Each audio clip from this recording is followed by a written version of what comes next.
Hai Sobat Pencinta Catur, welcome back to Oral Chess. Terima kasih buat kalian yang udah klik video ini. Pastikan kalian menonton terus sampai habis, karena kita akan bahas pertandingan seru antara pecatur cantik Olga Badelka berhadapan dengan Alireza Firuza di turnamen World Youth Chess Olympiad atau Olimpiade Catur Usia Muda. Teman-teman, di tahun 2017 partai ini terjadi, dan kita akan lihat bagaimana Alireza Firuza tetap bisa fokus ya, walaupun lawannya ini ya bagi orang Indonesia sih cantik ya teman-teman. Oke, tapi bukan karena lawannya cantik, tapi karena permainannya akan sangat seru sekali teman-teman. Dan sebelum itu, teman-teman tolong bantu Oral Chess untuk terus berkembang dengan klik tombol subscribe dan nyalakan lonceng notifikasi. Saya ucapkan terima kasih buat kalian yang udah subscribe, dan semoga kalian enjoy dengan konten-konten Oral Chess. Langsung kita bahas Olga Badelka, pecatur Belarusia kelahiran 2002, berhadapan dengan Alireza Firuza, pecatur kelahiran 2003. D4 dijawab Alireza kuda F6, C4 dan G6. Kemudian putih F3, hitam gajah G7 Alireza Firuza. Kemudian putih M4 dan D6. Ya, ini merupakan King Indians ya teman-teman, dengan variasi gajah E3, rokade, kuda E2, dan C5. Ya, semis. Dan dengan F3 ini, maka putih bisa merencanakan rokade panjang. Tapi kita akan lihat bagaimana Olga Badelka memainkan ini, karena Alireza Firuza langsung mendobrak dengan C5, ya, guna mengaktifkan gajah Fianchetto di petak G7. Putih kuda B C3, hitam kuda C6. Ya, sebentar perlu kita bahas apa yang akan dilakukan hitam jika putih memilih pion D makan C5.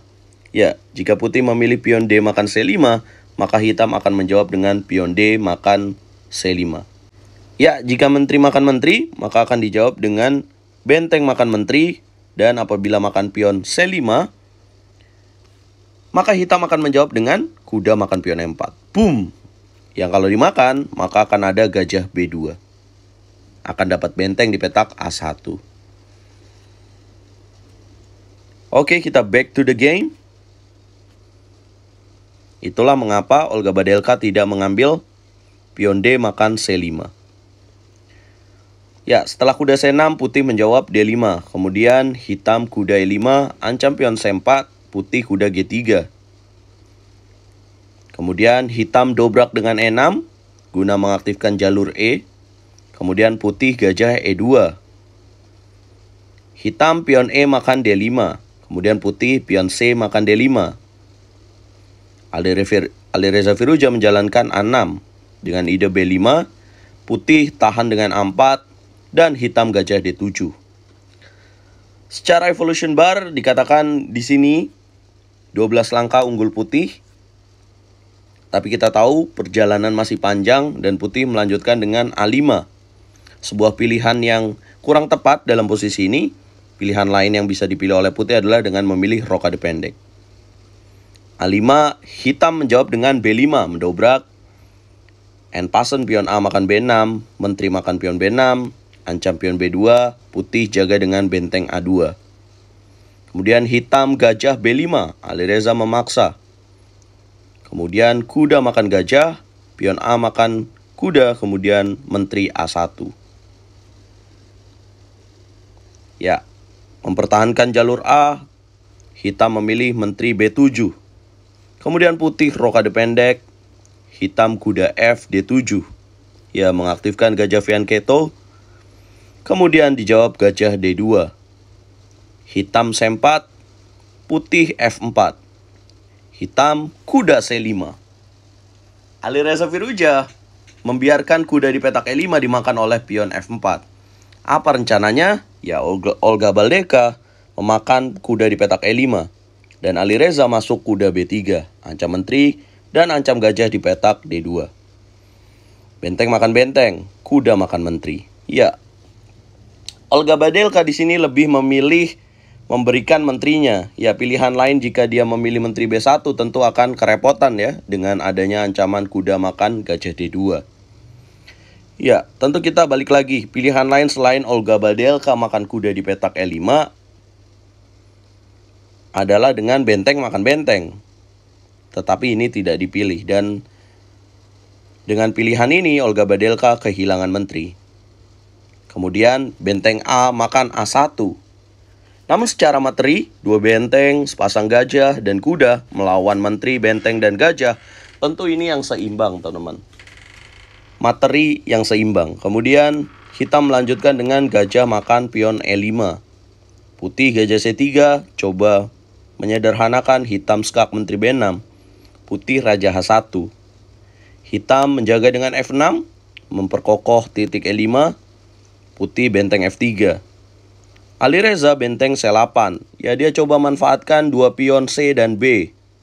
Kita tahu bahwa pion C dan B hanya melawan satu pion di petak B2. So, dia tahu asetnya ini ada di pion C dan B. Dia memindahkan benteng C8, guys. Kemudian Olga Badelka benteng C1. Ya, apabila B4, gajah makan pion E5. Kemudian mendapatkan pion C4. Sayangnya, Alireza tentu tahu ini dan dia menjalankan gajah D4. Kemudian Olga Badelka benteng D1. Alireza tarik gajah E5. Kemudian kembali lagi benteng C1. Alireza merubah permainan dengan benteng C7. Ya, pada saat benteng D1 gajah E5, evolution barnya tinggi sekali untuk putih. Ya, dalam posisi ini teman-teman, bisakah kalian tebak langkah terbaik untuk Olga Badelka sebagai pemain putih? Yes, tepat sekali adalah benteng makan pion F6. Boom!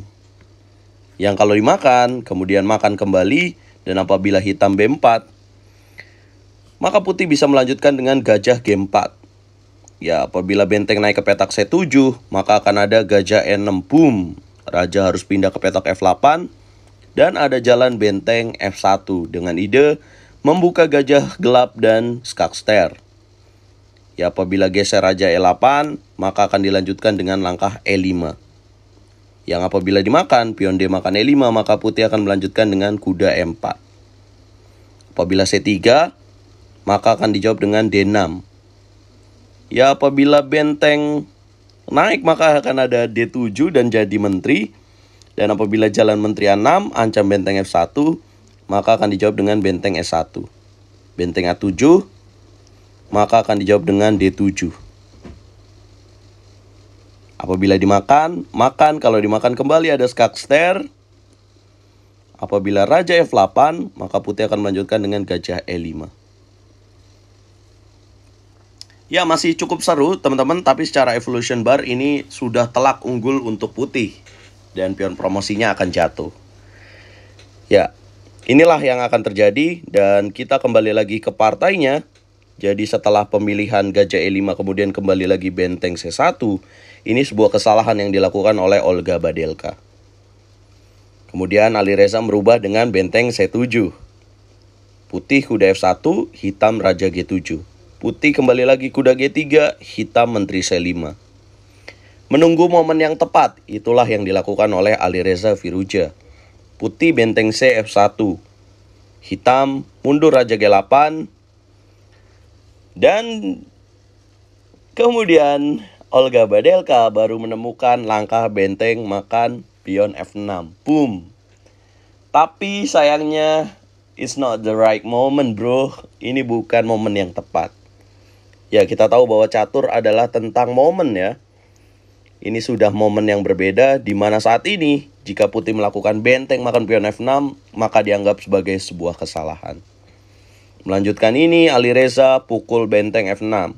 Putih gajah F6. Hitam langsung blokade benteng F7.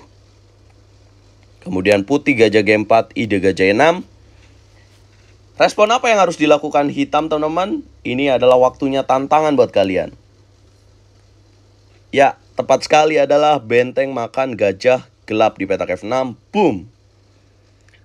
Menyederhanakan permainan, putih benteng F6, Alireza raja G7.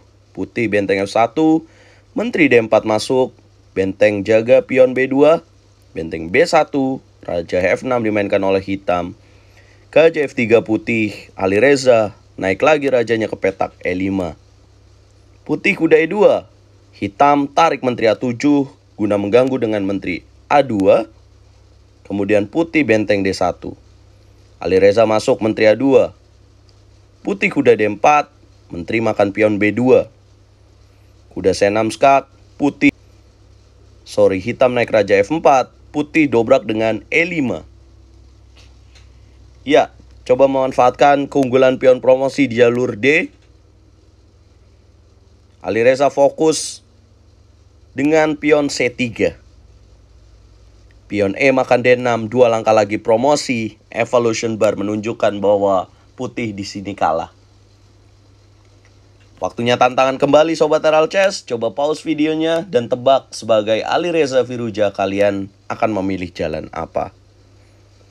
Jangan hanya satu langkah, tapi sampai hitam menang.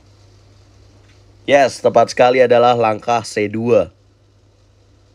Ya, apabila putih melanjutkan dengan D7, maka hitam akan makan benteng, skak, jadi menteri. Apabila dimakan dengan gajah, kemudian akan ada langkah lanjutan menteri ke petak F2, ancam backrank checkmate.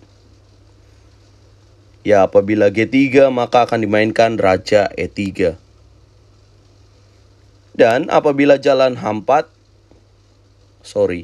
semisal dia jalan H3, maka hitam akan raja G3. Apabila gajah F3 dengan checkmate menteri F1. Ya, apabila G3, raja E3, apabila H4, maka hitam akan menteri F1 skak, raja H2, dan akan masuk dengan raja F2. Tentu langkah lanjutannya adalah menteri G1 dan makan menteri G3 skakmat. Tidak terburu apabila putih menjadikan promosi. Oke, setelah langkah C2, putih benteng F1. Kemudian Alireza pion promosi jadi menteri kedua di papan. Kemudian tutup gajah D1. Alireza naik raja E3, putih D7, coba promosi. Apa langkah penutup untuk kemenangan Alireza Firouzja di partai ini, teman-teman? Ya, tepat sekali adalah langkah menteri F2. Boom! Memberikan menterinya untuk dimakan oleh benteng, tapi ada ancaman backrank checkmate. Serba salah apabila memilih benteng G1, maka akan dijawab dengan menteri makan benteng, raja makan menteri, dan checkmate pula. Ya, setelah menteri F2, Olga Badelka, pecatur dari Belarusia ini menyerah 48 langkah di tangan pecatur Iran saat itu, Alireza Firouzja, dan harus mengakui keunggulan dari Alireza Firouzja. Ya, mengapa pecatur perempuan bisa bertemu dengan pecatur putra di turnamen ini? Ya, karena format World Youth Olympiade adalah bebas, teman-teman. Boleh diisi oleh pemain putra dan putri. Tergantung mereka menaruh di papan mana, teman-teman. Dan sayang sekali Olga Badelka harus bertemu Alireza muda di tahun 2017. Ya, hingga hari ini kita tahu bahwa dua pemain ini masih mengisi papan atas percaturan duniawi, di mana Alireza saat ini menjadi pecatur nomor 1 Prancis dan nomor 3 dunia di bawah Magnus Carlsen dan Ding Liren. Saat 2017, Alireza sudah bergelar Grandmaster, teman-teman. Dan Olga Badelka bergelar International Master pria ya, teman-teman. Karena International Master wanita lebih rendah daripada International Master pria. Perbedaannya adalah International pria 2400, International wanita adalah 2300 elo ratingnya. Dan Olga Badelka kita tahu masih sering mengikuti kejuaraan dunia di kategori wanita. Inilah yang terjadi, teman-teman. Jadi bakat Alireza, kemampuan Alireza sudah ada sejak 2017. Hingga hari ini kita saksikan. Apakah Alireza akan jadi the next world champion? Akan jadi pecatur yang bergelar juara dunia di era mendatang? Kita nggak tahu. Bagaimana permainan ini menurut kalian, teman-teman? Berikan komentar dan jangan lupa like, share, and subscribe. Dukung terus Herald Chess untuk terus berkembang. Dukung terus percaturan Indonesia. Oh iya, di World Youth Olympiade ini, tim Indonesia juga mengirimkan satu tim. Dan prestasinya juga luar biasa. Nanti kita bahas. Dukung terus percaturan Indonesia. Catur Yes Indonesia. Jaya bosku.